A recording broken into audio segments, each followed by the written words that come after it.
Okay, in this video, I'm going to start out with talking about karmics and karma.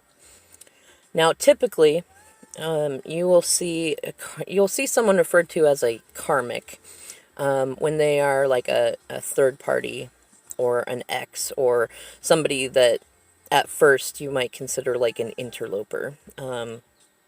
But that's not, I mean, that is and is not what a karmic is.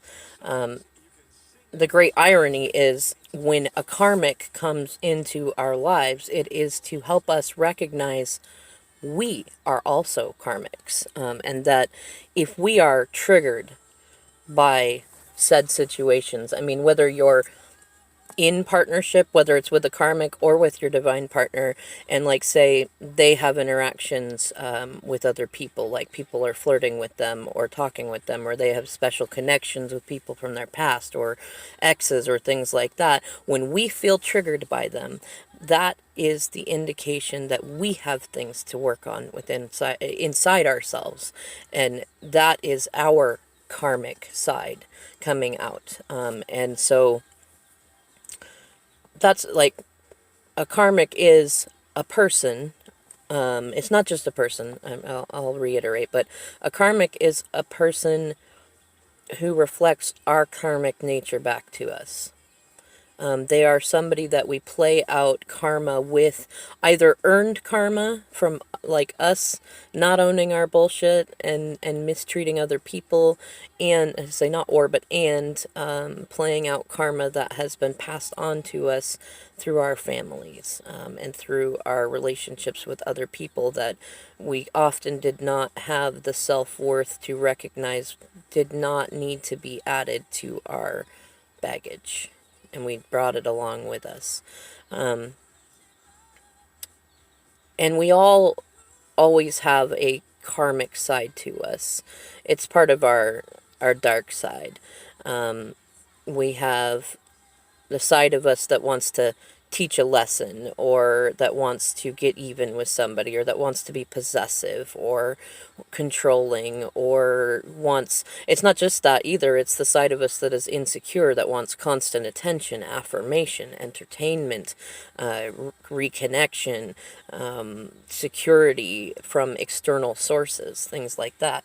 And karmics are also habits that, we are meant to work out, self-defeating habits, learning to manifest better health without having to totally break ourselves in the first place, and also learning to release the need to control things by sometimes allowing things to just fall apart, and learning the lesson that it's what you have, that if you have faith that it works out after it falls apart and you just let it fall apart, then it does. But karmics typically are people because we're social creatures. And it could be anybody. It could be a friend. It could be a coworker. It could be a relationship partner. It could be an ex. It could be your partner's partner. It could be somebody that you interact with. And you can recognize karmics, aside from recognizing that you are in karmic phase if you're being faced with a karmic, but we can recognize them because even though they're different people, or maybe they're reoccurring people, but they typically bring us the same challenges that make us feel victimized, or make us feel like we need to defend ourselves. Like, for me, a common thing that was happening was ghosting.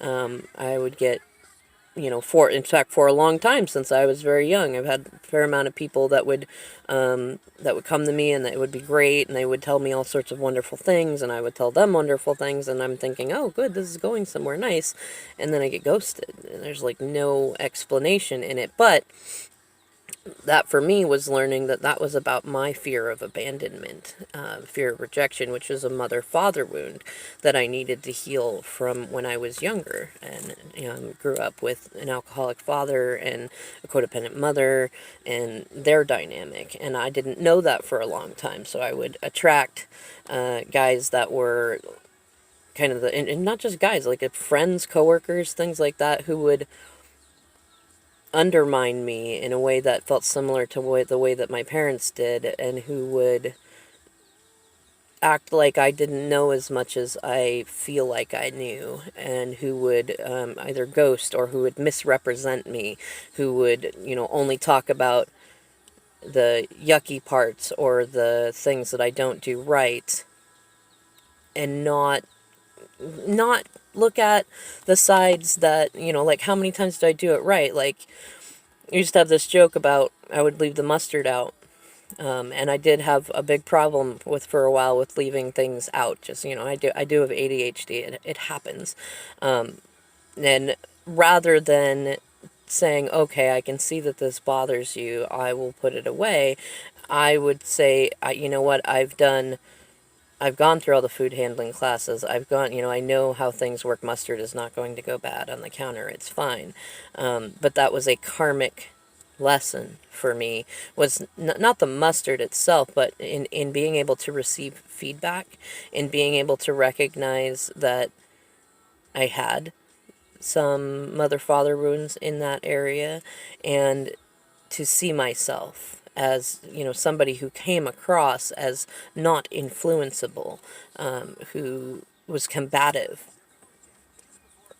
and not open to that sort of learning. And likewise, the person that I was, that we were being, the karmic situation, because we often play out most of our karma with relationship partners until we get brave enough to be single for a while and work them out with other forms of contrast.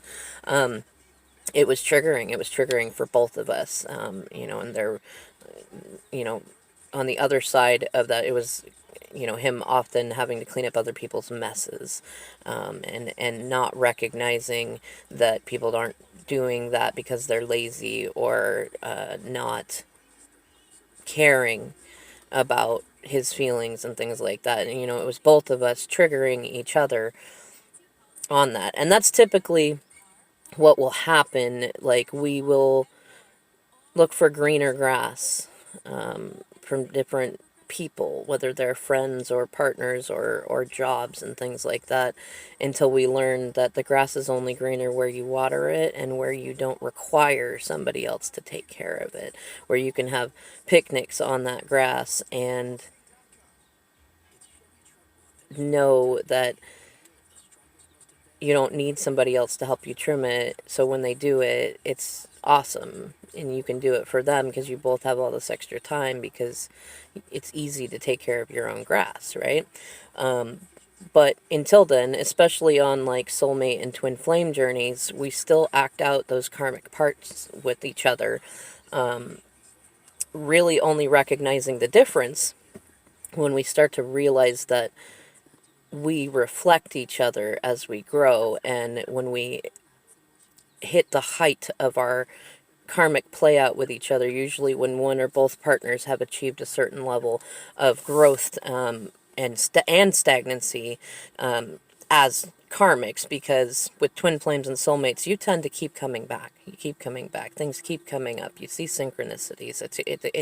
It plays out. You see familiarities in everybody that you're interacting with, and you'll notice in your divine partner that, yes, like, they have their karmic side just like we have our karmic side, but you start to notice the reflecting, and the changes in positive ways as we take a jump into a separation of some kind of an or another.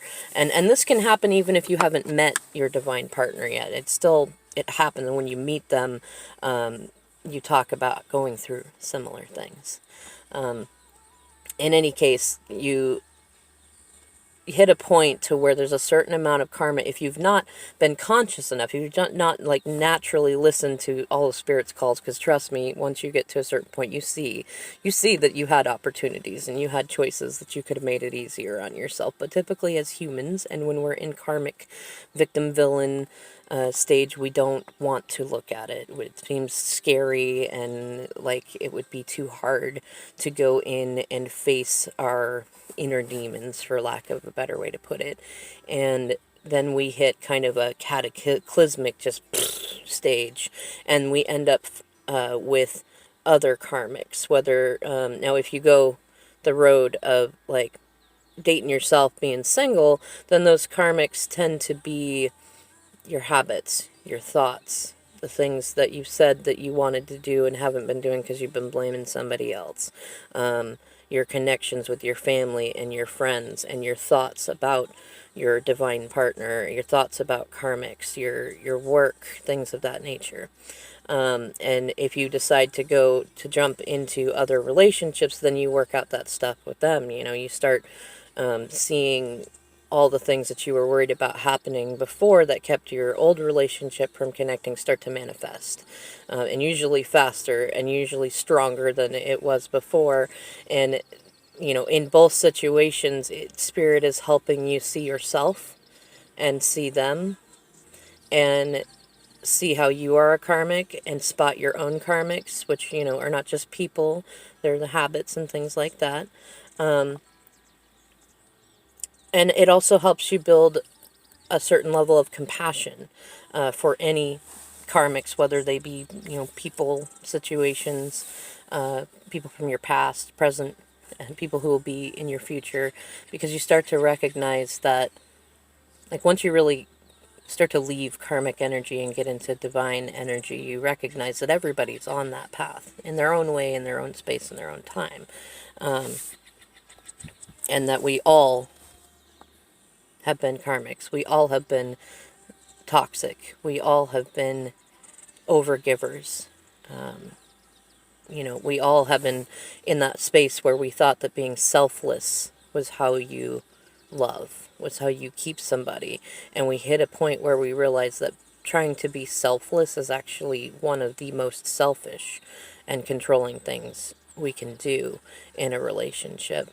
And it builds the foundation for toxicity in its own ways. And then being self-loving, being self-sustaining from internal sources of love is how we start to transmute that karmic energy, which first starts with embracing it, embracing our role as that, forgiving ourselves, not judging ourselves, and then you start to build empathy and compassion for anyone who is still in that stage. But you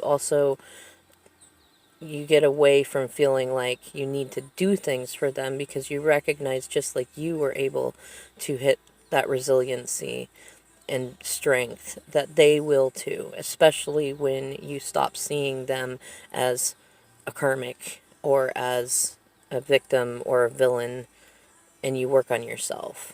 And when you start to work on yourself, that karmic energy transmutes, and you can really start to see who in your life, what in your life is karmic. How are you being karmic? And just like with smoking, the way to release karmic lessons, to transmute your karma, because it's energy never dies, you can't get rid of it, but you can transmute it into loving energy, easy energy, abundance. You can start to do that by owning it, being accountable for it, not judging yourself for it, and using those lessons to help work on yourself and love yourself, which is when the people around you start to reflect that, and then you help them. And then you become more unshakable in your ability to have good self-care and boundaries and things like that.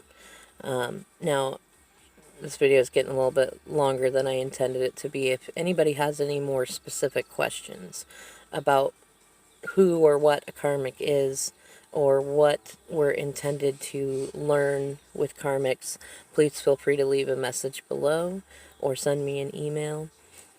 This is mostly just, an opening video about it. I'll do lots of videos about it coming up in the future.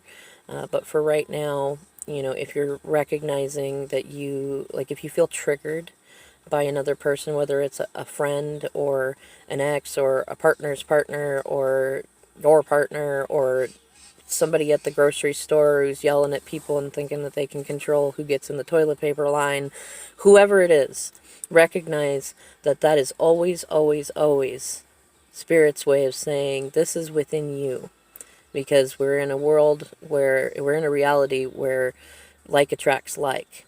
You're not going to rendezvous with people who are acting in those ways unless there is something within you that is attracting that. So whenever you get triggered by somebody in any way, like in a negative way, work on that within you. And whenever you get triggered for like excitement and joy and like fun, recognize that that is also you. I know when I'm in a good vibration, I tend to see Corvettes and roses and ladybugs and rainbows and roses. Did I say roses? I like roses. And sunflowers. I tend to see these things when I'm in a good vibration and other people around me are loving and empathetic and fun and playful and cooperative and owning of their own stuff and self-loving, etc. So, give yourself credit for both sides. They're both kinds of contrast. And once you can start getting into that place of gratitude about that, you start to transmute your own karmic energy. And once you release resentment and judgment for any other beings that are playing out as karmics, either for you, to you, around you, or with somebody that you care about, then the whole situation loses its power and everybody starts to transmute. And that's really where we want to get, because it's only hurt people that hurt other people, and you can't fix that. You can only work on yourself and then know that like attracts like. So anybody that continues to be in your vicinity is either going to be healed by that or repelled by that, and either is good. All right, y'all, we're getting up on the 20-minute mark. Let me know for any feedback. I'm open to it, and I'll see you in the next video.